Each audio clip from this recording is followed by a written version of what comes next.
Waves, right. कल हम discuss किए थे वेव्स क्या है, कोई भी मीडियम में डिस्टरबेंस क्रिएट करे। डिस्टरबेंस क्रिएट करने का मतलब क्या होता है, मान लो ये एक मीडियम है, मैं ये मान लो this is a surface, surface को मैं एक मीडियम मान लूं, मैं इसमें ऐसे ठोक दूं, मतलब मैं ठोक लिया, मतलब इसमें एनर्जी दे दिया, I created a disturbance at this place. ये डिस्टरबेंस क्या करेगा, जैसे ये डिस्टरबेंस क्या होगा, इस बोर्ड, ये जो हमारा मीडियम है, मीडियम में पास होकर दूसरे जगह तक पहुंच जाता है, मतलब डिस्टरबेंस पहुंचा, मतलब डिस्टरबेंस में मैं जो एनर्जी दिया, ये एनर्जी चारों तरफ को स्प्रेड हो गया। आप कान लगा के देखना, मान लो मैं इधर कान लगाओ, इधर कान लगाओ, इधर कान लगाओ, इधर कान लगाओ, मैं यहाँ पे ठक ठक आवाज करूंगा तो आपको अच्छी तरह वहां पे सुनाई देगा। इसका मतलब क्या है, जो एनर्जी मैंने दिया, means I have created a disturbance in A particle, that disturbance आगे ट्रैवल होके चला जाता है, इधर भी चला जाता है, इधर भी चला जाता है, इधर भी चला जाता है, यहाँ पे चारों तरफ को चला जाता है। बट बोर्ड की जो पार्टिकल्स है, ये जहां पे है वहीं पे है, बट इसके अंदर एनर्जी ट्रैवल कर जाता है। This process of transfer of energy from one place to other place is called a wave. समझ में आ गया? Means what is a wave? If you define transfer of energy, transfer of energy in the form of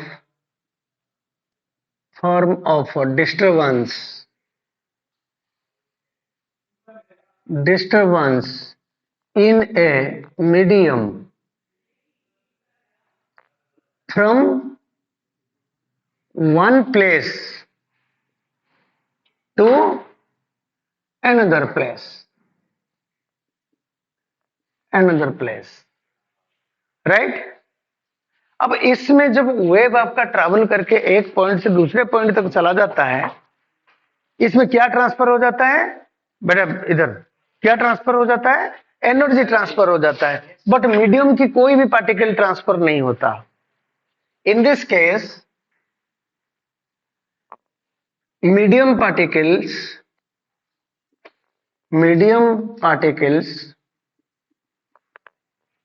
do not get transferred, medium particle transfer नहीं होते हैं, right.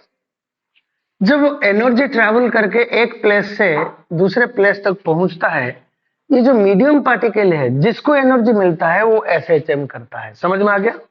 Means मान लो ये मेरा मीडियम है, एनर्जी इधर को ट्रैवल कर रहा है, यहां पे मैंने डिस्टरबेंस दिया, ये डिस्टरबेंस, ये एनर्जी दिया, ये आपका आगे ट्रैवल करके चला जाता है, और ये मीडियम में जो भी पार्टिकल मिलता है, ये पार्टिकल इसी जगह में ऑसिलेट करता है या एसएचएम करता है। Am I right? ये एनर्जी के साथ ट्रैवल होके नहीं जाता। समझ में आ गया? मतलब क्या है, in this case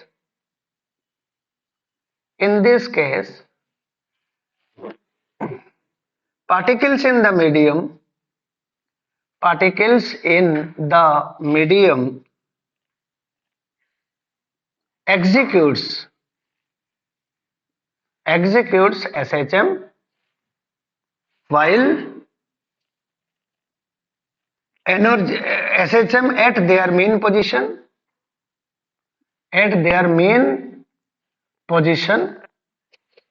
while energy gets transferred। Okay, जब एनर्जी ट्रांसफर हो जाता है। वेव को दो टाइप में डिवाइड करते हैं हम, वेव को दो टाइप में डिवाइड करते हैं। एक तो मैकेनिकल वेव,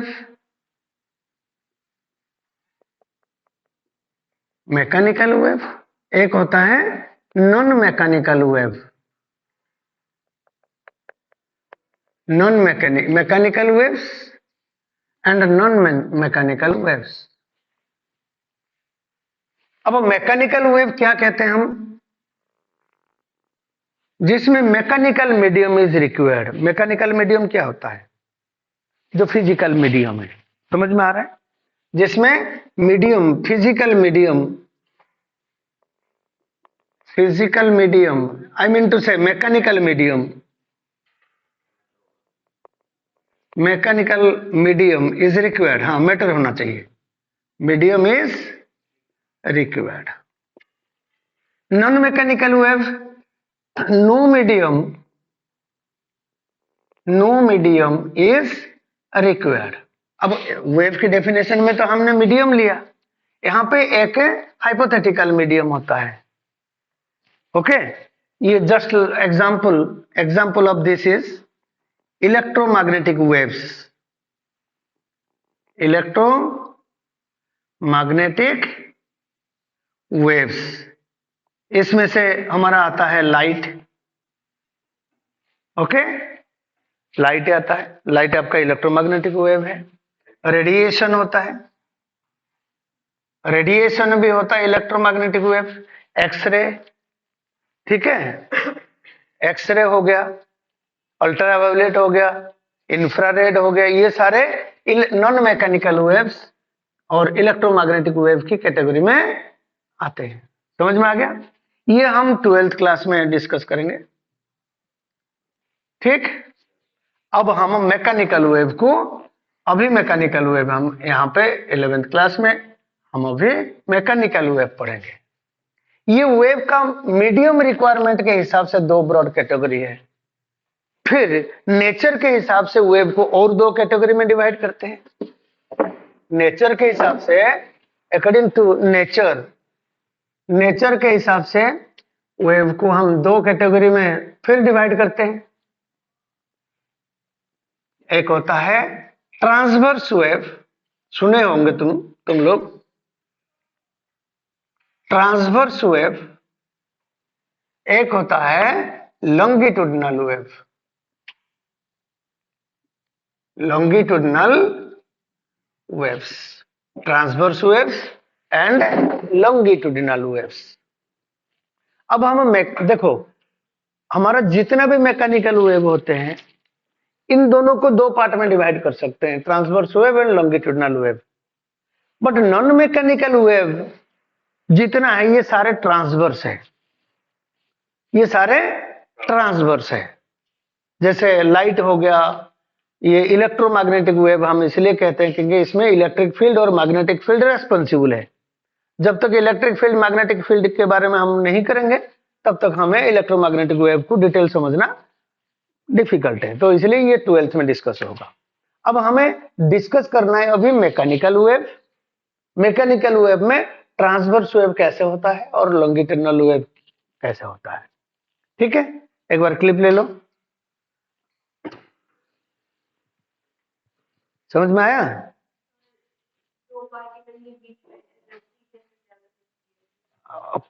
करते हैं, बताता हूं। क्यों, मेन पोजीशन से ही, पोजीशन पे ही ऑसिलेट करता है पार्टिकल। तो जब एसएचएम होता है, हाँ, ये मेन पोजीशन है पेंडुलम का। मैं इस, हाँ ऐसे है, it oscillates about it's main position. जब रुकेगा फिर मेन पोजीशन पे रुकेगा। समझ में आ गया? तो हमेशा कोई भी पार्टिकल ऑसिलेट करता है तो मेन पोजीशन पे ही ऑसिलेट करता है। Means it oscillates about it's main position, थोड़ा सा आगे पीछे होता रहता है। लेकिन ट्रांसफर होके वेब में ये ऑसिलेट करेगा, लेकिन ट्रांसफर होके आगे नहीं जाएगा। समझ में आ गया? कर लिया नोट, क्लिप कर लिया?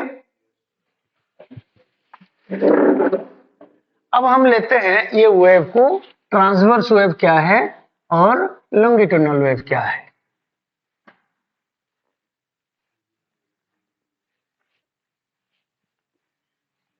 देखो बातें नहीं, transverse wave,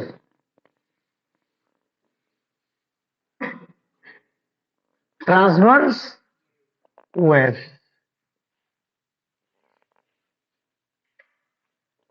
transverse wave It is the wave. It is the wave in which energy propagates in the medium. Propagates मतलब ट्रांसफर्स, मतलब एक जगह से दूसरी जगह तक चले जाना, इसको कहते हैं प्रोपागेट कर गया। It is the wave in which energy propagates in the medium when the medium particles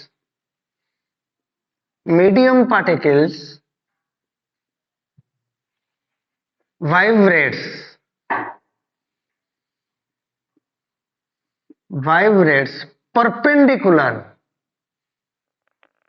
perpendicular to the direction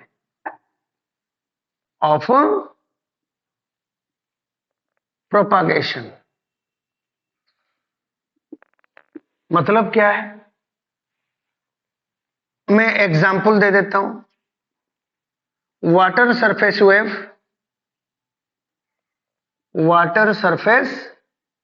waves in a string,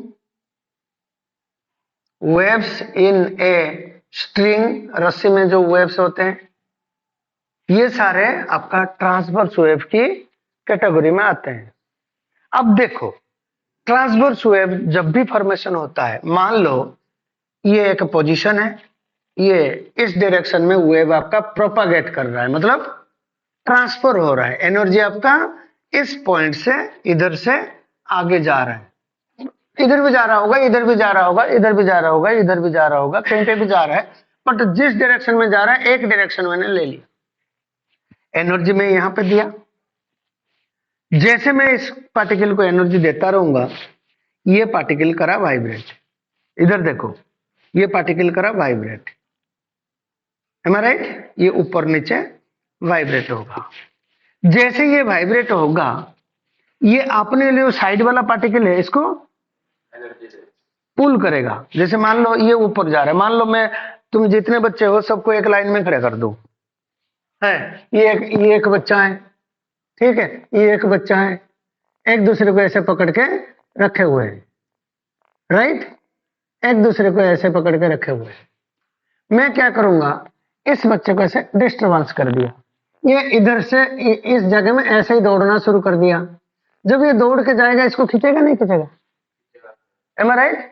जब ये यहां तक पहुंच जाएगा, हाथ तो इतनी बड़ी है, तो ये क्या करेगा, कहीं ना कहीं यहाँ पे पहुंच जाएगा ऊपर। इसका मतलब इसकी एनर्जी यहाँ पे ट्रैवल करेगा, फिर इसकी एनर्जी जब यहाँ पे ट्रैवल करेगा, ये ऊपर जाने लग गया, ये पड़ोसी को खींचेगा, फिर ये पड़ोसी को खींचेगा।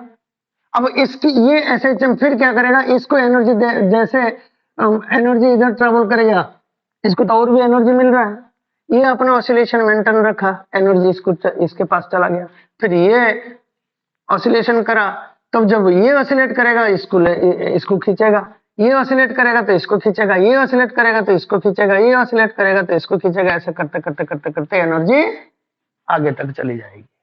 समझ में आया? समझ में आया? एक पार्टिकल ऑसिलेट करने से दूसरा कैसे ऑसिलेट करता है, मतलब क्या होता है, इसमें इन दोनों को पकड़ने वाला कुछ ना कुछ चाहिए। जैसे तुम एक दूसरे को हाथ पकड़ रखे हो, ऐसे ही ये पार्टिकल एक दूसरे को पकड़ के रखा होना चाहिए। इसका मतलब medium should be elastic. Elastic समझ रहे हो ना, इलास्टिक प्रॉपर्टी मीडियम में होना चाहिए। सो इसलिए physical medium is required. So condition हमारा क्या हो गया, medium should have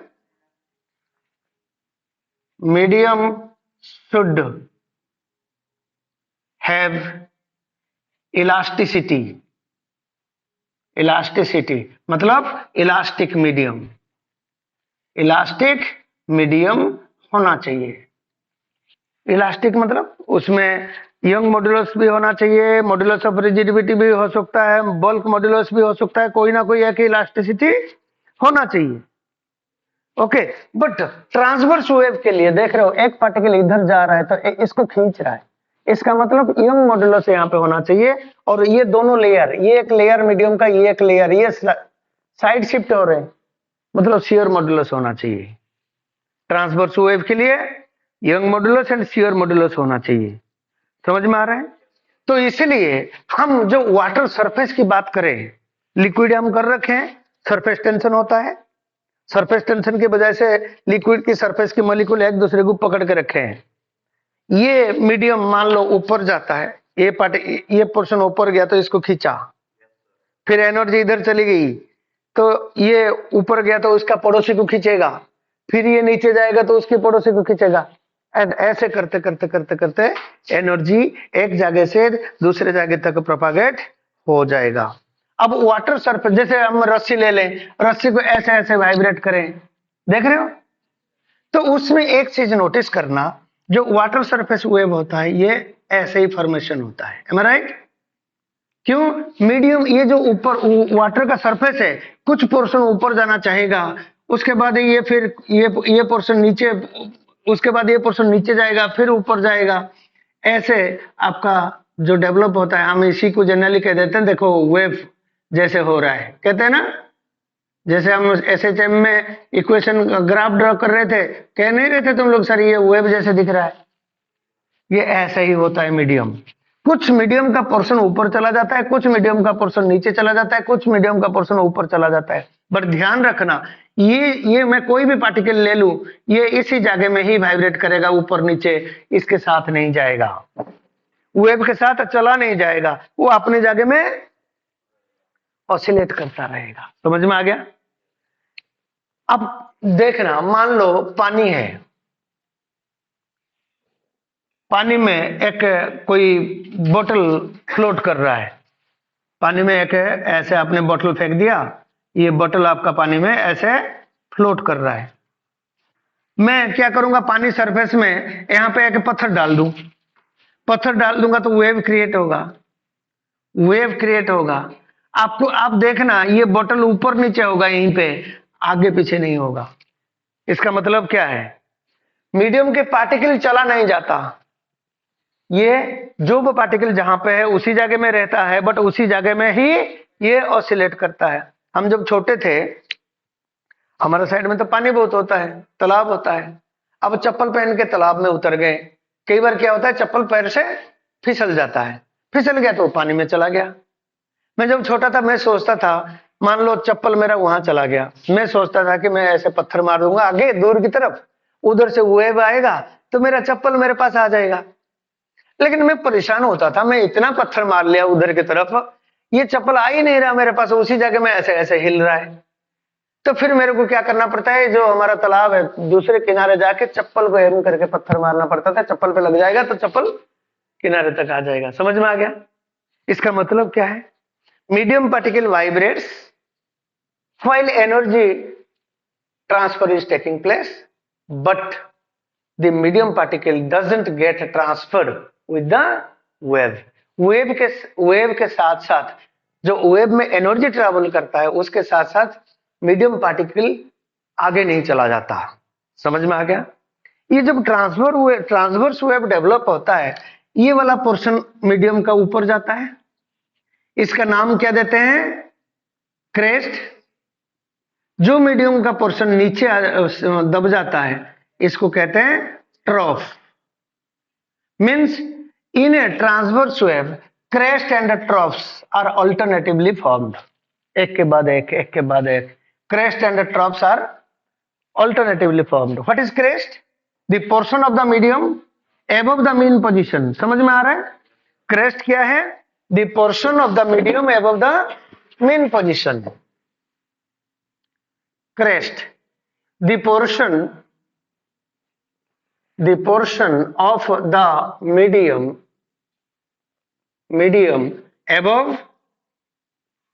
above mean position। और ट्रफ क्या है? the portion of the medium below the mean position। okay, समझ में आ गया? Means wave travels from one place to other place by forming, कौन सा wave? Transverse wave, by forming crest and troughs, crest and trough, crest and trough, crest and trough alternatively. समझ में आ गया? समझ में आ गया? Now let us come to the clip ले बेटा।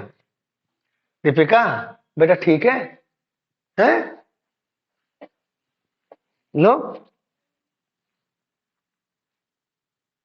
बड़ा थ्योरी है इस चैप्टर में है। ओके, तेरा समझ में आया? अब मैं पूछूं कल what is crest, what is troughs, बता दोगे? हैं? Then comes longitudinal wave. ये हो गया ट्रांसवर्स वेव, लॉन्गिट्यूडिनल वेव। चलो ट्रांसवर्स वेव तो हमें दिखाई देता है क्योंकि इलास्टिक मीडियम है, तो ट्रांसवर्स वेव हमें दिखाई देता है क्योंकि मीडियम ऊपर नीचे हो जाता है। जैसे वाटर सरफेस वेव हो गया, और हमारा कौन सा स्ट्रिंग रस्सी में वेव, हमें ऐसे ऐसे वेव दे, एनर्जी दे तो ये ट्रैवल करके चला जाता है, वो दिखाई देता है, रस्सी ऐसे ऐसे हो जाता है। बट लॉन्गिट्यूडिनल वेव ऐसे देखना डिफिकल्ट है, बट हम विजुअलाइज कर सकते हैं माइंड आई में। Am I right? Longitudinal wave,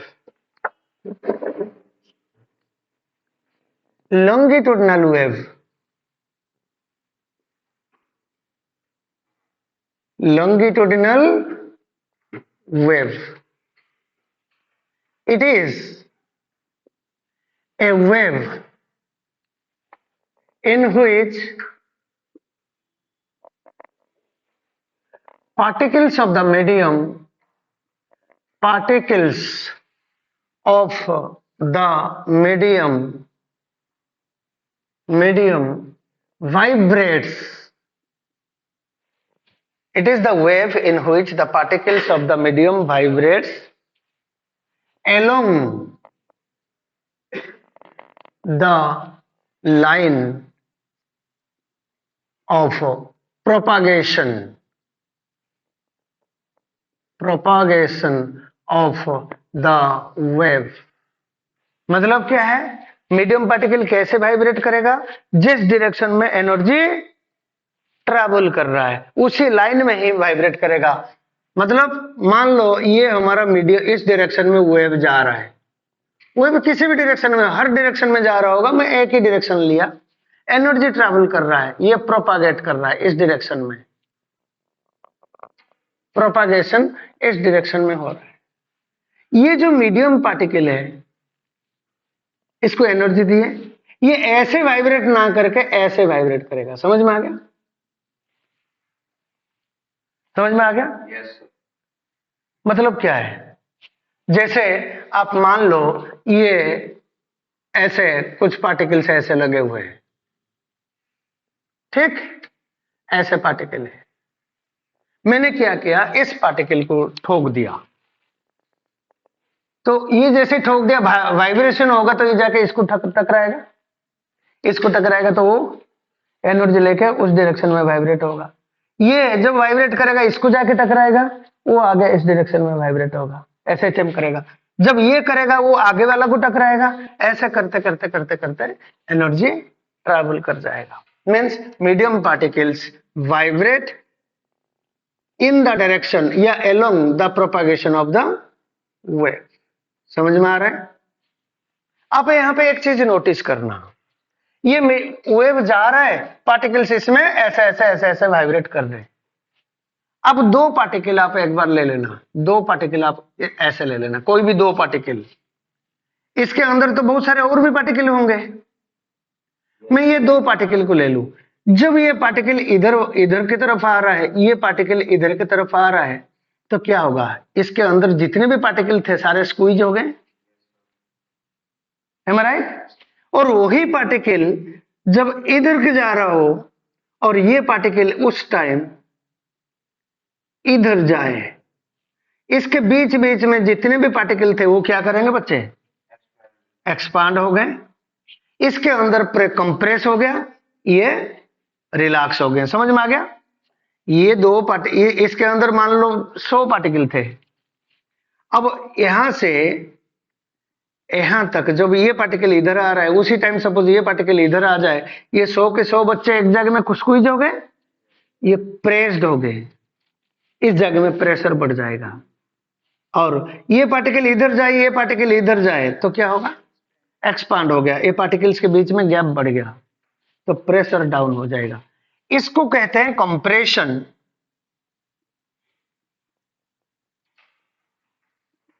इसको कहते हैं रेयरफैक्शन।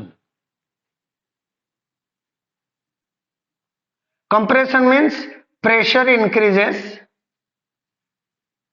प्रेशर इंक्रीजेस, ये एरो दे दिया किसके लिए?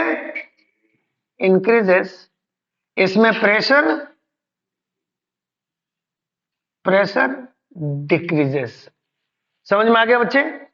इसका मतलब इसमें क्या होगा, जब भी मीडियम पार्टिकल आपका सॉरी एनर्जी आपका इधर ट्रेवल करेगा, एक जगह में मीडियम कंप्रेस हो गया, फिर धीरे धीरे इनकी गैप बढ़ गया, फिर मीडियम कंप्रेस हो गया, फिर धीरे धीरे गैप बढ़ गया, फिर मीडियम कंप्रेस हो गया। समझ में आ रहा है? फिर गैप बढ़ गया, फिर मीडियम यहां पे कंप्रेस हो गया। तो ये compression rarefaction, compression rarefaction, compression rarefaction, compression alternatively formation होगा। उसमें क्या फॉर्मेशन हो रहा था? Crest and trough. इसमें क्या फॉर्मेशन हुआ? Compression and rarefaction. मान लो ये आपने बच्चे देखे हो ट्यूनिंग फर्क? देखे हो ट्यूनिंग फर्क? देखे हो?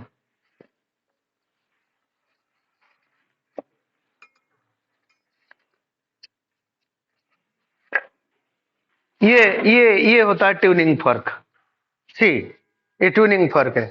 अब ट्यूनिंग फर्क में ऐसे स्ट्राइक किया, इसमें कुछ सुनाई दे रहा है आवाज? एक बार वो बैग निकालो और कॉपी निकालना, एक बार टेबल से उठा लो। देख रहे हो ये आवाज? देखो कैसे हो रहा है ना? सी,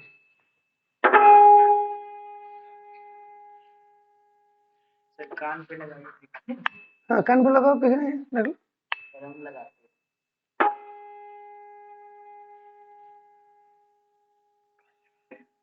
अब इसमें ऐसे ऐसे ये रबर पैड है, ये ट्यूनिंग फर्क है। मैं इसको ऐसे स्ट्राइक करा, ऐसे स्ट्राइक करा, ये इसको कहते हैं प्रोंग्स। क्या कहते हैं? Prongs, arm. M I right? अब ये जैसे मैं इसको स्ट्राइक करूंगा, ये फिक्स पोजीशन पे है। आप ये देखें, ये प्रोंग्स हम थोड़े से एनलार्ज करके देख सकते हैं। ये प्रोंग्स वाइब्रेट कर रहा है। ये प्रोंग्स कैसे वाइब्रेट कर रहा है पता है? ऐसे ऐसे। ये ट्यूनिंग फर्क है, ये हमारा ट्यूनिंग फर्क है। ट्यूनिंग फर्क में स्ट्राइक किया तो ये प्रंग इधर जा रहा है, तो उस टाइम ये इधर जाएगा। जब ये अंदर आएगा, ये भी अंदर आएगा। M I right? ऐसे वाइब्रेट कर रहा है। मतलब कि एक बार ये ऐसे हो जाता है, एक बार ऐसे हो जाता है। समझ में आ गया? तो ये प्रोंग इसके ऐसे ऐसे ऐसे ऐसे हिलता है। ये ऐसे ऐसे हिलेगा तो इसके साथ साथ जो एयर है इसको क्या करता होगा? कंप्रेशन क्रिएट कर दिया। जब वापस आएगा गैप क्रिएट कर दिया। समझ में आ गया? तो ये रेयरफैक्शन क्रिएट कर दिया, फिर थोड़ी देर के बाद ये कंप्रेशन क्रिएट कर दिया, फिर गैप क्रिएट कर दिया, रेयरफैक्शन, फिर कंप्रेशन क्रिएट कर दिया, फिर रेयरफैक्शन क्रिएट कर दिया। आप देखना चाहते हो तो देख लो। आप देखा, देखना कैसे वाइब्रेट करता है ये। Yes sir. कैसे वाइब्रेट करता है? ऊपर नीचे होता है। हाँ, तू भी देख ले। देखो, होता है ऊपर नीचे। देखो, सब देखो।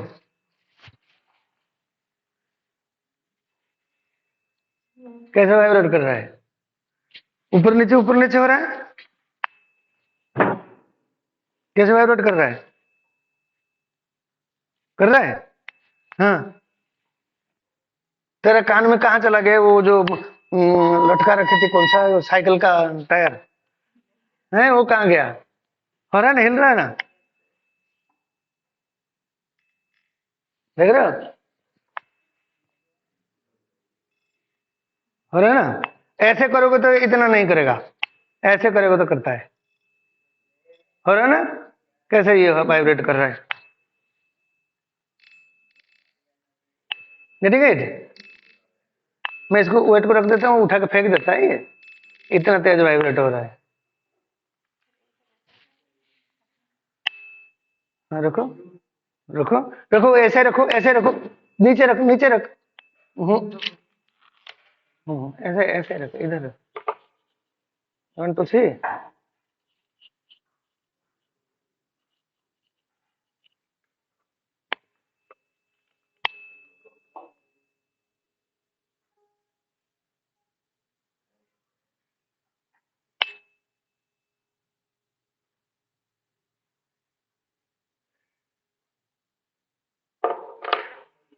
ऐसे दिखेगा भी नहीं।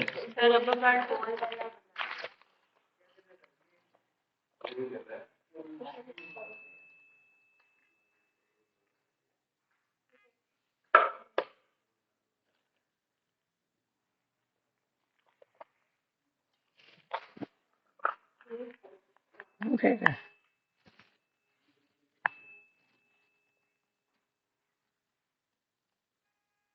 ये तो अट्रैक्ट कर देता है। ज्यादा ज्यादा फ्रीक्वेंसी में तो बिल्कुल पता ही नहीं चलेगा। ये ज्यादा वाला है। ये क्या है? ये क्या चीज है? खाने का कुछ नहीं। ये क्या चीज है? खाने का कुछ नहीं।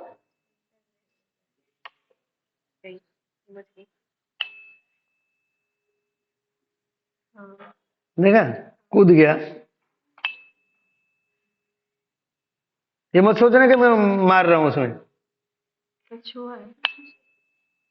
तो खुद करके देख ले। ठीक है,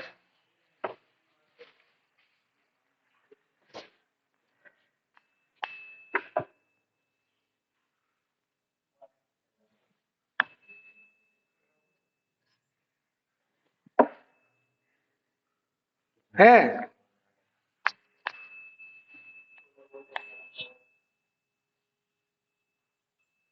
हो रहा है, हो रहा है।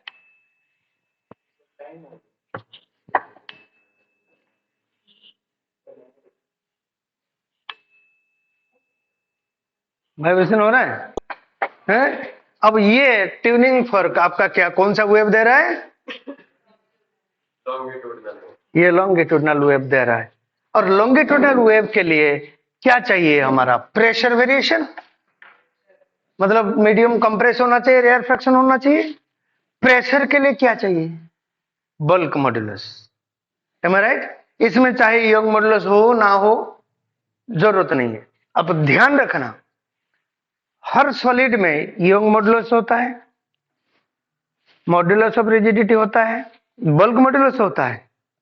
इसका मतलब लॉन्गिट्यूडनल वेव सॉलिड में भी पास कर जाएगा, और जिसमें स्ट्रेचिंग फोर्स होगी, यंग मॉड्यूलस होगी, उसमें ट्रांसवर्स वेव पास करेगा। बट लॉन्गिट्यूडनल वेव पास करने के लिए बल्क मॉड्यूलस होता है। बल्क मॉड्यूलस हर मीडियम में होता है, तो longitudinal wave can travel in all the mediums. समझ में आ रहा है? क्योंकि बल्क मॉड्यूलस जिसमें है, जरूरी नहीं है यंग, जैसे एआर हो गया, एआर में यंग मॉड्यूलस नहीं है बट बल्क मॉड्यूलस है, तो इसलिए sound can travel in AR. Sound को ट्रैवल करने के लिए एआर का मीडियम, कोई ना कोई मीडियम की जरूरत होता है। If there is no air, you can not transfer sound wave from one place to other place. Sound doesn't travel in moon, moon के सरफेस पे, मून के एटमॉस्फेयर पे आपका ट्रैवल नहीं करेगा। क्यों? Moon doesn't have any atmosphere. Am I right? So longitudinal wave हमारा क्या डेवलप करेगा? Crest and, sorry, compression and rare, ये रेयर फैक्शन, रिलैक्सेशन कह सकते हो। ले बेटा क्लिप। चाहे लॉन्गिट्यूडनल वेव हो, चाहे ट्रांसवर्स वेव हो, इसमें मीडियम पार्टिकल तो वाइब्रेट करता है, इतना तो हमें समझ में आ गया। और जब मीडियम पार्टिकल के पास एनर्जी पहुंचता है, मीडियम पार्टिकल अपनी मीन पोजीशन पे ही वाइब्रेट करता है। समझ में आ गया? ले लिया बेटा?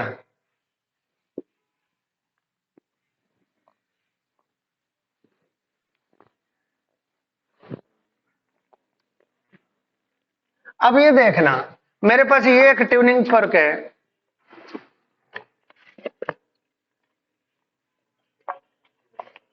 ये एक ट्यूनिंग फर्क है, ये एक ट्यूनिंग फर्क है, दो ट्यूनिंग फर्क। इसका साउंड देखो, एक एक टाइप का साउंड दे रहा है, इसका साउंड देखो थोड़ी सी अलग आएगी। ये मोटा आवाज आया, ये पतला आवाज आ रहा है। जब पतला आवाज आएगा उसकी फ्रीक्वेंसी ज्यादा है, जिसका मोटा आवाज है उसकी फ्रीक्वेंसी कम है। पतला आवाज में फ्रीक्वेंसी ज्यादा है, जैसे लड़कियों का आवाज थोड़ी सी पतली पतले हैं, उनके वोकल कॉर्ड का फ्रीक्वेंसी ज्यादा है। बॉयज का मोटा मोटा, हाँ गंडा जैसे बोलते हैं, तो उनका क्या होगा, फ्रीक्वेंसी कम है। अब ये जो मैं ट्यूनिंग फॉर्क को साउंड ये स्ट्राइक किया, साउंड वेव ट्रेवल होके जा रहा है, कितना फ्रीक्वेंसी जाएगा, जितना इसकी फ्रीक्वेंसी है। समझ में आ गया? जितना इसकी फ्रीक्वेंसी है, इसके ऊपर फ्रीक्वेंसी लिखी है, इसके ऊपर इसकी फ्रीक्वेंसी है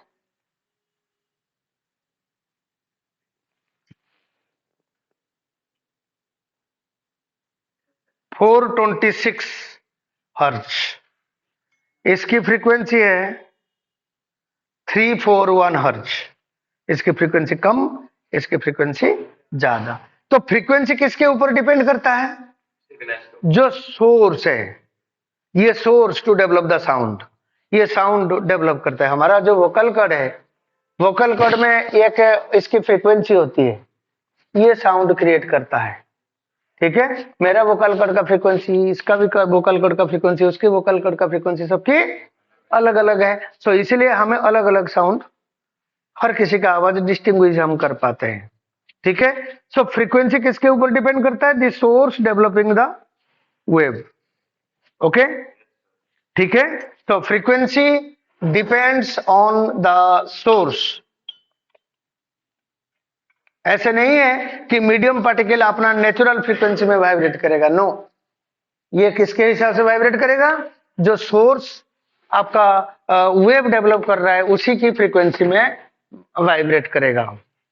ओके, सो हमारे कुछ टर्म्स ऐसे होते हैं, wave length, wave length. Wave length क्या होता है? ऐसे 9th 10th में कर रखे हो, distance between to consecutive crest and trough. नहीं, वो पार्शियल है, पार्शियल करेक्ट है। वेवलेंथ क्या है? It is the distance travelled by A wave, it is the distance traveled by a wave within the duration, within the duration at which one particle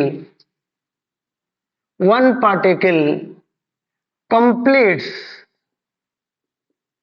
one oscillation। समझ में आ गया मैं क्या कह रहा हूं? मतलब वेव आपका इधर जा रहा है, ये पार्टिकल फर्स्ट पार्टिकल है, फर्स्ट पार्टिकल ऊपर जाएगा, फिर नीचे आएगा, फिर मेन पोजीशन पे वापस आ गया। इसको एक ऑसिलेशन के लिए जितना टाइम लगता है उतने देर में वेव जितना डिस्टेंस ट्रेवल करता है, दैट इज कॉल्ड वेवलेंथ। समझ में आ गया? वेवलेंथ को सिंबल करते हैं हम लैम्बडा। फिर v is the speed of wave, v is the speed of wave. ध्यान रखना, मैं स्पीड के बारे में आगे डिस्कस करूंगा। Speed of wave, v is the speed of wave, right? ये speed depends on the medium itself. मान लो मेरा आवाज का फ्रीक्वेंसी 800 हर्ट्ज है, उसकी आवाज का फ्रीक्वेंसी 300 हर्ट्ज है, बट दोनों की जो साउंड निकलेगा मुंह से, उनकी स्पीड सेम है। इसका मतलब स्पीड मीडियम के ऊपर डिपेंड करता है, बट फ्रीक्वेंसी सोर्स के ऊपर डिपेंड करता है। समझ में आ गया? So speed of the wave, speed is constant for a medium. Medium में स्पीड कांस्टेंट होता है, so speed depends on medium only. Speed note करना, speed depends on medium only, and frequency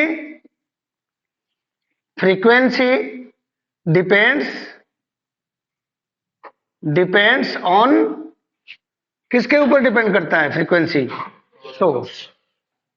अब मेरे को बताओ, स्पीड मान लो v है, ये यहां एक पार्टिकल आपका वाइब्रेशन करने में कितने देर लगता है? t।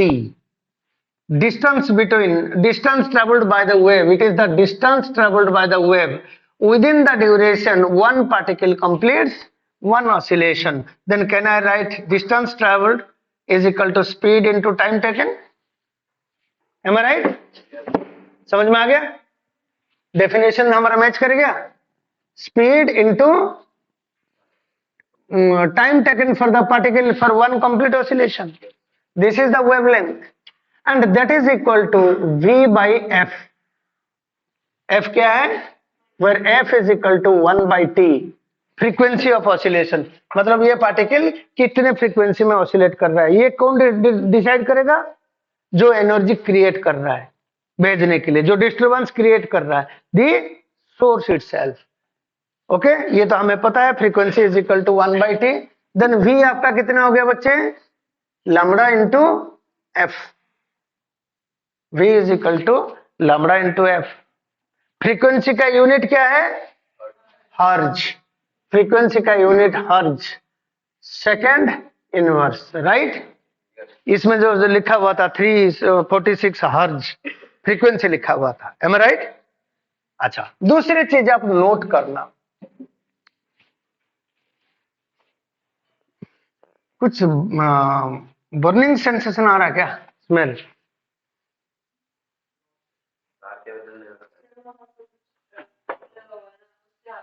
अच्छा, क्योंकि एक बार लाइट फ्लक्चुएट हुआ था, देखा ना? अगर अरे चिपेगा, जा जल्दी जा। स्विच बोर्ड में धुआं तो नहीं है?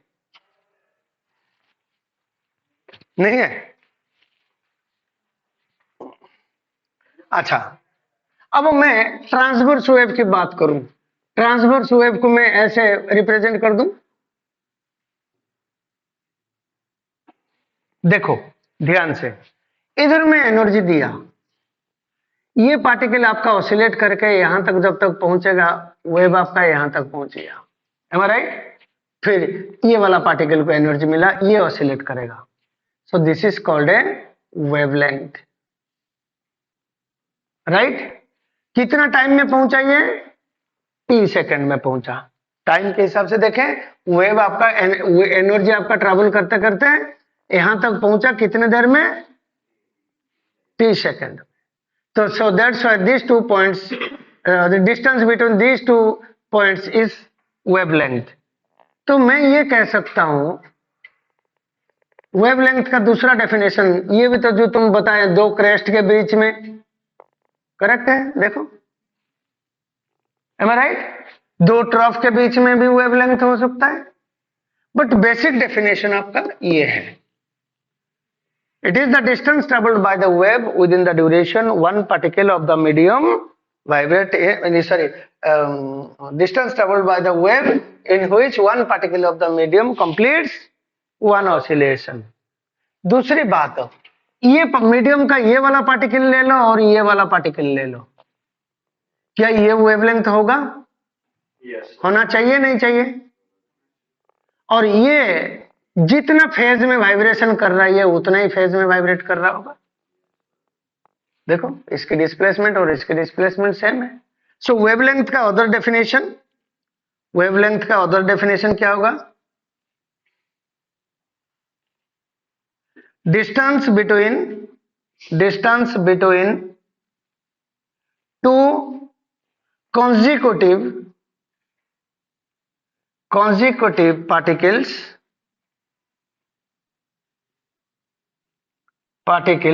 vibrating in the same phase. Distance between two consecutive particles vibrating in the same phase.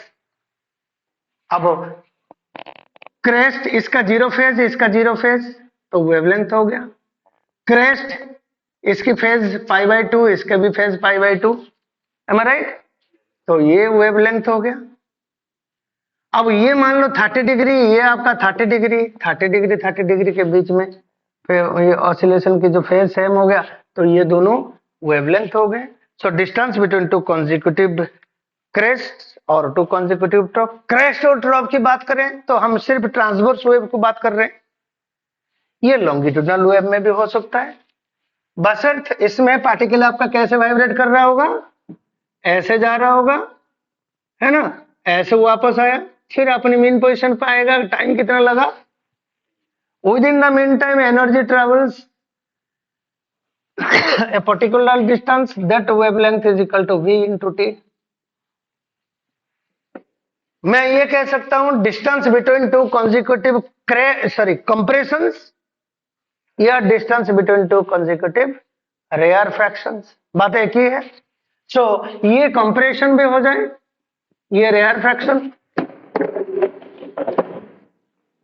फिर ये कंप्रेशन, फिर ये रेयर फ्रैक्शन, फिर ये कंप्रेशन, फिर रेयर फ्रैक्शन। कंप्रेशन कंप्रेशन के बीच में वेवलेंथ हो गया, या रेयर फ्रैक्शन के बीच में भी जो डिस्टेंस है ये आपका वेवलेंथ हो गया। सो लॉन्गिट्यूडनल वेव में भी वेवलेंथ होता है, ट्रांसवर्स वेव में भी वेवलेंथ होता है। ओके, एक बार क्लिप ले लो।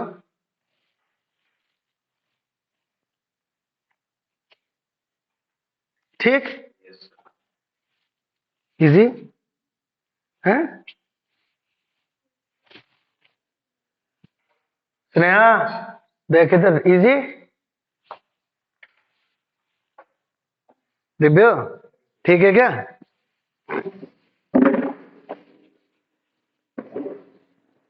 मैं थोड़ा सा आइडिया देता हूं, ऐसा डिस्कस करना नहीं चाहिए, और थोड़ा सा अंदर जाते हैं, देखते हैं कैसे वेव फॉर्मेशन होता है। मैं खाली ट्रांसवर्स वेव का दिखा दूं, है कैसे फॉर्मेशन होता है। एक पार्टिकल को ऑसिलेट करने में कितना देर लगता है? t second, capital T. ये हो गया टाइम पीरियड, राइट? ठीक, इसमें इसी ड्यूरेशन में ये कितना डिस्टेंस ट्रेवल करेगा? Lambda, M I right? Wavelength कहते हैं। अब ट्रांसवर्स वेव का हम एक बार देखें फॉर्मेशन ऑफ, मैं सिर्फ ट्रांसवर्स वेव का दिखा दूंगा, फिर जस्ट आइडिया आपका लग जाए कि वेव कैसे ट्रेवल कर रहा है। उसके बाद फिर लॉन्गिट्यूडनल वेव भी ऐसे ही होता है, हम आगे और डिस्कस नहीं करेंगे, सीधा हम मैकेनिज्म पे चलेंगे। Formation of transverse wave, transverse wave. अब ये देखो बच्चे, at t is equal to 0, ये मीडियम है, ये मीडियम हो गया। इस मीडियम में एनर्जी ट्रेवल करेगा। हमने मीडियम इस पार्टिकल को एनर्जी दिया, मैं एक पार्टिकल ले लूं, इस पार्टिकल को एनर्जी दिया। अब ये पार्टिकल ऊपर जाना, एनर्जी मिल गया तो ये ऊपर जाएगा, उसको वेलोसिटी दे दिया, वेलोसिटी दे दिया तो ये ऊपर जाने को कोशिश कर रहा है। आपको पता है जब ऑसिलेशन होता है पार्टिकल कैसे वाइब्रेट करता है, ऊपर जाता है, फिर नीचे आता है, फिर इस पोजीशन पे वापस आता है, ऐसे ना। जब वापस आएगा इस जगह में वेलोसिटी क्या हो जाएगा? 0। फिर इधर से वापस आने को कोशिश करेगा, इधर वेलोसिटी नीचे की तरफ, फिर इधर वापस आने को कोशिश करेगा, इधर वेलोसिटी फिर ऊपर की तरफ होगा, एम आई राइट? दोबारा फिर ऑसिलेशन सेम पैटर्न में, सेम फेज में स्टार्ट होगा। ऐसे ये पार्टिकल यहाँ पे है, मेरे को बताओ ये पूरा ऑसिलेशन के लिए टाइम कितना लगता है? टी। यहां से यहां तक पहुंचने में टाइम कितना लगेगा? T/4, 1/4 oscillation. तो ये पार्टिकल जब ऑसिलेट कर रहा है, एनर्जी आगे ट्रेवल नहीं किया। विदिन द ड्यूरेशन अब थोड़ी देर के बाद, after a time T/4, after time T/4, 1/4 second में, नहीं सॉरी, पूरा T सेकेंड में टाइम वेव कितना जाता है? तो ये कितना डिस्टेंस जाएगा? तो एक इस पार्टिकल को मिलेगा एनर्जी। M I right? समझ में आ गया? एनर्जी कहां तक पहुंच गया? इधर से T/4 सेकेंड में एनर्जी यहां तक पहुंच गया। बट ये पार्टिकल कहां पे है? हाईएस्ट पॉइंट पे। ये पार्टिकल हाईएस्ट पॉइंट पे। हाईएस्ट पॉइंट पे पहुंचने के बाद इसकी टेंडेंसी वापस आने का, इसकी टेंडेंसी ऊपर जाने का। M I right? अब इनके बीच में जो मीडियम पार्टिकल रह गए, इनको भी तो एनर्जी मिली होगी। ये तो हाईएस्ट पॉइंट पे पहुंच गया, ये हाईएस्ट पॉइंट पे नहीं पहुंचा होगा, ये हाईएस्ट पॉइंट पे नहीं पहुंचा है, ये भी हाईएस्ट पॉइंट पे नहीं पहुंचा है, और इसके पास एनर्जी पहुंचा। ये भाई साहब उठे हैं अपना बिस्तर छोड़ के कि भाई मैं भी जाऊंगा। एनर्जी पहुंचा। विदिन द मीन टाइम ये सबसे ज्यादा डिस्टेंस ट्रेवल कर गया। इसकी जो आसपास वाला मीडियम पार्टिकल्स है, ये सबसे ज्यादा डिस्टेंस ट्रेवल नहीं किए। तो मीडियम पार्टिकल आपका ये वाला पार्टिकल इधर, ये वाला पार्टिकल इधर, ये वाला पार्टिकल इधर, दो पार्टिकल हो गए। ये पार्टिकल 1, ये पार्टिकल 2।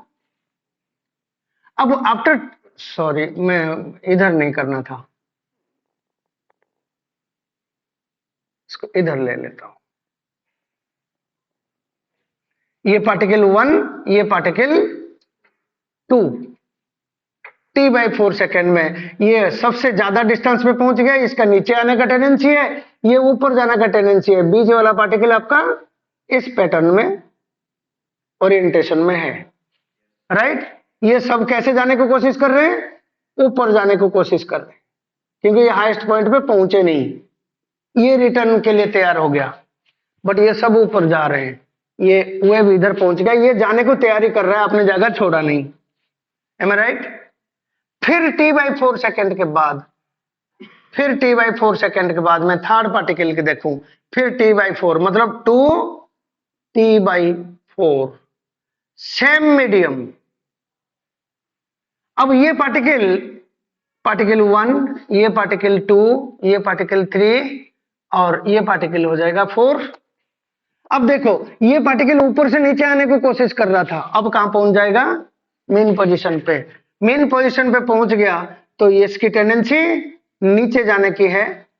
ये हाईएस्ट पॉइंट पे पहुंच गया, क्योंकि इस टाइम ये शुरू हो रहा था। तो T/4 सेकेंड, यहां से यहां तक का T/4 सेकेंड हो गया। ये हाईएस्ट पॉइंट पहुंच गया, आने की तैयारी, और यहां पे एनर्जी पहुंचा, ये उठ गया, जाने की तैयारी। तो इनके बीच वाला पार्टिकल का देखो क्या हालत है। M I right? ये आने की तैयारी कर रहे हैं, देखो ये जा रहे थे हाईएस्ट पॉइंट पे पहुंच के, आने की तैयारी कर रहे हैं। ये सब जाने की तैयारी कर रहे, जा रहे हैं, ये आ रहे हैं, ये जा रहे हैं, ये रिटर्न आने की तैयारी कर रहा है, ये ऊपर जाने की तैयारी कर रहा है। तो पैटर्न देखो पार्टिकल्स का कैसे, देख लिया पैटर्न पार्टिकल्स का। अब ये हो गया सेकंड पार्टिकल, ये थर्ड पार्टिकल, ये हो गया फोर्थ पार्टिकल। अब मैं क्या रहूंगा, ये T इज इक्वल टू ये 2T/4, ये 3T/4, सेम मीडियम। ये पार्टिकल 1, ये पार्टिकल 2, ये पार्टिकल 3, ये पार्टिकल 4, ये पार्टिकल उतने डिस्टेंस पे 5। अच्छा, इस पार्टिकल को कितना डिस्टेंस, ये नीचे की तरफ जाने की तैयारी कर रहा था, अब कहां पहुंच जाएगा? नीचे की तरफ हाईएस्ट डिस्टेंस पे, और वापस आने की तैयारी करेगा।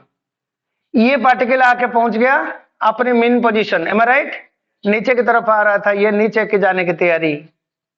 ये पार्टिकल हाईएस्ट पॉइंट पे पहुंच जाएगा। M I right? वापस आने की तैयारी, एनर्जी यहां पहुंच गया, ये उठा, भाई मैं भी चल पड़ूं, सारे भाई चल रहे हैं। देन ये पैटर्न कैसे हो गया वेव का, देख रहे हो? ओके, ये पैटर्न डेवलप हो गया। ये पार्टिकल नीचे आ रहे थे, नीचे क्रॉस करके ये वापस आने की तैयारी में जुटे पड़े हैं। M I right? ये ऊपर जा रहे थे, ये वाला पार्टिकल ऊपर जा रहे थे, ऊपर पहुंच के रिटर्न आने की तैयारी में है, अपनी जगह में रिटर्न आने की तैयारी में है। और ये पार्टिकल अभी ऊपर जाने की, ऊपर जा रहे हैं, ये ऊपर जाने की तैयारी में है। ये सारे नीचे आ रहे हैं, ये सारे पार्टिकल्स ऊपर जा रहे हैं। एनर्जी पहुंच गया फोर्थ पार्टिकल के पास है, फोर्थ पार्टिकल के पास एनर्जी 1 2 3, फोर्थ पार्टिकल के पास एनर्जी पहुंच गया, राइट? क्या जाएंगे? आ रहे हैं, आएंगे, जाएंगे, क्यों नहीं जाए? हाँ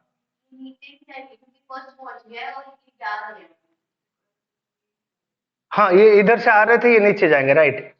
ये नीचे की तरफ जाएंगे, ये हाईएस्ट पॉइंट पहुंचेंगे तब जाकर रिटर्न करेंगे ना, ठीक। अब next at T is equal to 4t/4, 4t/4 मतलब टी। अब मीडियम पार्टिकल को देखो, ये 1, ये 2, ये 3, ये 4, ये फिफ्थ पार्टिकल। अब मेरे को बताओ, ये पार्टिकल सबसे हाईएस्ट पॉइंट पे था, ये वापस आके अपने घर पहुंच गया। ये नीचे जाने की तैयारी कर रहा था, सबसे ज्यादा डिस्टेंस पे पहुंच जाएगा ऊपर। देखो ये मेन पोजीशन पे पहुंच गया और रिटर्न फिर दोबारा शुरू होगा। ये हाईएस्ट पॉइंट पे पहुंच गया, रिटर्न की तैयारी कर रहा है। ये पार्टिकल हाईएस्ट पॉइंट पे पहुंचा था, अपने मेन पोजीशन पे पहुंच गया। देखो हाईएस्ट पॉइंट में था, मेन पोजीशन पे पहुंच गया। ये नीचे जाने की तैयारी कर रहा है, और ये पार्टिकल ऊपर जा रहा था, तैयारी में था इधर, अब हाईएस्ट पॉइंट पे पहुंच चुका है, t/4 सेकंड हो चुका है, वापस आने को तैयारी है, और ये कहेगा मैं जाऊं। अब देखो ये पॉइंट्स को ज्वाइन करो, how does it look like? अब देख रहे हो ना, ये मीडियम पार्टिकल सारे ऊपर नीचे हो रहे, वेव जाके कहां पहुंच गया, यहां तक। अब ये पार्टिकल अपना पूरा ऑसिलेशन कर दिया कंप्लीट, एनर्जी कहां पहुंच गया, फिफ्थ पार्टिकल तक। So that's why this is how the transverse wave is formed and this is the wavelength. Am I right? समझ में आया? एक क्लिप ले लो, ये सबसे ऊपर है। ये जब एनर्जी, ये पार्टिकल इधर पहुंच गए, ये पार्टिकल इधर क्रॉस करके जा रहे हैं, बट हाईएस्ट पॉइंट पे पहुंचे नहीं। तो हाईएस्ट पॉइंट पे पहुंचेंगे तब तो रिटर्न आएंगे ना, ठीक है? समझ में आ गया? So this is how the transverse wave is formed. Take a clip.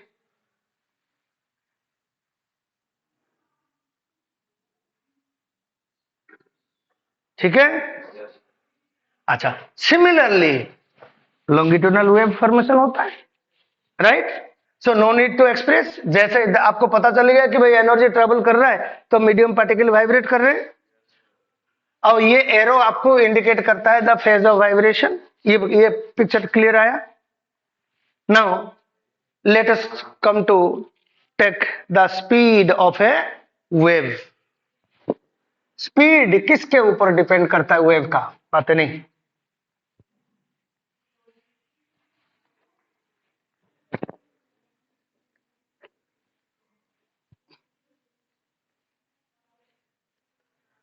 Speed of a wave, speed of a wave, speed of a wave depends on the elasticity of the medium and density of the medium. So speed, क्योंकि because it is a mechanical wave, for mechanical wave का requirement क्या है? For a wave, for a wave, मैं थोड़ी देर पहले बताया भी था, for a wave medium should have elasticity, medium should have elasticity, मतलब इलास्टिक मीडियम होना चाहिए, इलास्टिक मीडियम होना चाहिए।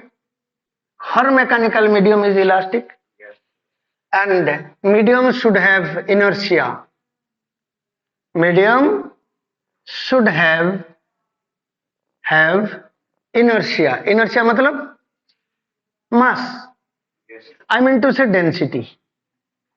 मास है तो डेंसिटी है। पार्टिकल का जो पार्टिकल एसएचएम करेगा, एसएचएम के लिए क्या चाहिए बच्चे? Time period is equal to 2 pi root over of M by K. ये एम इनर्शिया फैक्टर। तो इनर्शिया बिना एसएचएम कैसे करेगा? और स्प्रिंग फैक्टर होना चाहिए। ये क्या है? Spring factor. Spring factor is nothing but elastic factor. So medium elastic होना चाहिए और उसकी इनर्शिया होना चाहिए। Am I right?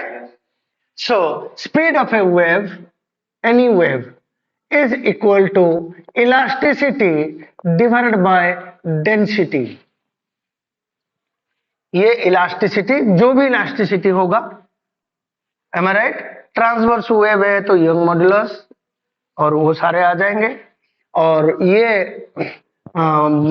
Longitudinal wave होगा तो बल्क मॉड्यूलस आ जाएंगे, एम आई राइट? ये इलास्टिसिटी, ये हो गया हमारा डेंसिटी। समझ में आ गया? Inertia factor and elastic factor. हाँ हाँ, पार्टिकल का है तो जो जिस मीडियम में पार्टिकल होगा वही तो इलास्टिक मीडियम होगी ना। समझ में आया? नहीं तो इलास्टिक मीडियम क्यों होगी? मतलब ये फिजिकल मीडियम, मैकेनिकल मीडियम कैसे होगी बिना पार्टिकल की? पार्टिकल की कलेक्शन होनी चाहिए। चाहे ये बल्क मॉड्यूलस इलास्टिसिटी रखे, चाहे यंग मॉड्यूलस इलास्टिसिटी रखे, पार्टिकल की तो मास होना चाहिए। बिना पार्टिकल, और ऐसे कौन सा मीडियम है पार्टिकल भी है और पार्टिकल के मास भी नहीं है? ऐसा होता है? इलेक्ट्रोमैग्नेटिक वेव के लिए भी मैटर तो यही है, बट उसमें और एक चीज डिस्कशन में लाना चाहिए। इसमें मीडियम की जरूरत नहीं है, जिसमें electric field and magnetic field की वाइब्रेशन होता है। ठीक है? अच्छा, अब speed of a wave in any medium for a string, for a string, इसका डेरिवेशन मैं नहीं कर रहा हूं, तो मैं सीधा सीधा फॉर्मूला लिख रहा हूं। For a string, string stretched string, stretched string समझ रहे हो ना? खींच के रख रखे हैं, stretched string. For a stretched string, speed is equal to root over of T by mu. T is the tension. Tension comes from elastic parameter. Am I right? Yes, sir. Deepika. और it is mu क्या है? मास per unit length. मास per unit length. मास per unit length का मतलब linear mass density. ये density parameter है, mass density. इसका derivation हम कर सकते हैं, बट करेंगे नहीं, क्यों टाइम खराब करें। सो this is density parameter. So elastic parameter भी आ गया, डेंसिटी पैरामीटर भी आ गया, और भी 2-3 फॉर्मूला है, उसको कोई याद रखने की कोई जरूरत नहीं है। ठीक है? सो मेन बात है, speed of a wave in any medium is elasticity by density. Speed of wave in a stretched string is equal to T by mu. T is the tension. Tension means कौन सा force? Deepika बता देगी। Tension means, tension means तेरा उंगली खींचा था, कौन सा force? Stretching force.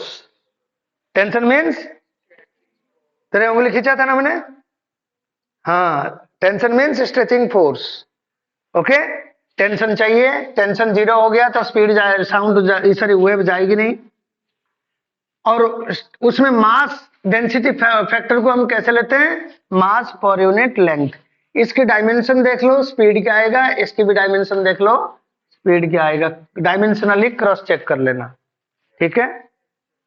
Now speed of wave क्या क्या ऐसे क्यों ये है, ऐसे हो रही है मुर्गे जैसे हैं? मैं थ्योरी खत्म कर लूं ना? थ्योरी तो आएगा इसमें, इसमें थ्योरी ज्यादा आएगी। अच्छा, दूसरी बात है longitudinal wave, speed of sound in air. Speed of sound in air. Okay, पहले बात होता है न्यूटन्स फॉर्मूला। न्यूटन कहीं का नहीं छोड़े हमें ना, हर जगह में घुसे पड़े हैं। Newton's formula.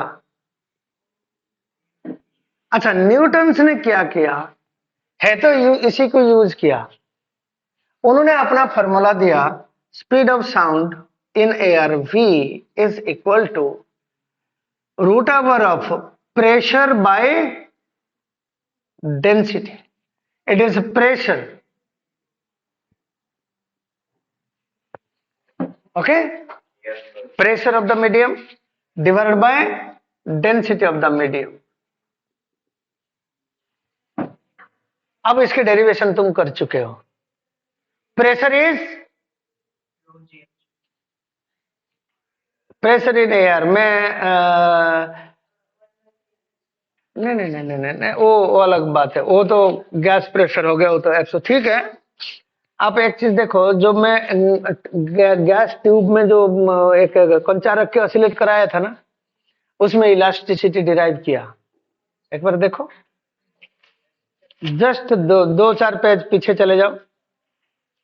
Oscillation of a sphere in the neck of a bottle neck oscillation. Bottle नेक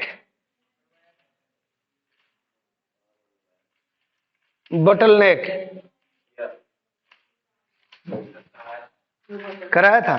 देखो, ये मॉड्यूलस ऑफ इलास्टिसिटी स्प्रिंग से पहले होगा, ना। ये तो ये बोटल नेक है ना, बोटल नेक से पहले मैं डिराइव किया था, आइसोथर्मल बल्क मॉड्यूलस, है ना, आइसोथर्मल बल्क मॉड्यूलस। ठीक है, आइसोथर्मल बल्क मॉड्यूलस। चलो, मैं इसको दोबारा कल डिस्कस कर लूंगा। अच्छा, उसके बाद आता है लाप्लास करेक्शन।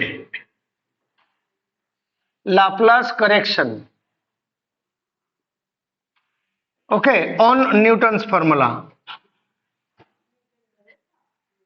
हाँ, गामा न्यूटन गलत मिले, ये gamma P by rho, first time Newton गलत हुए हैं, गामा पी बाई रो।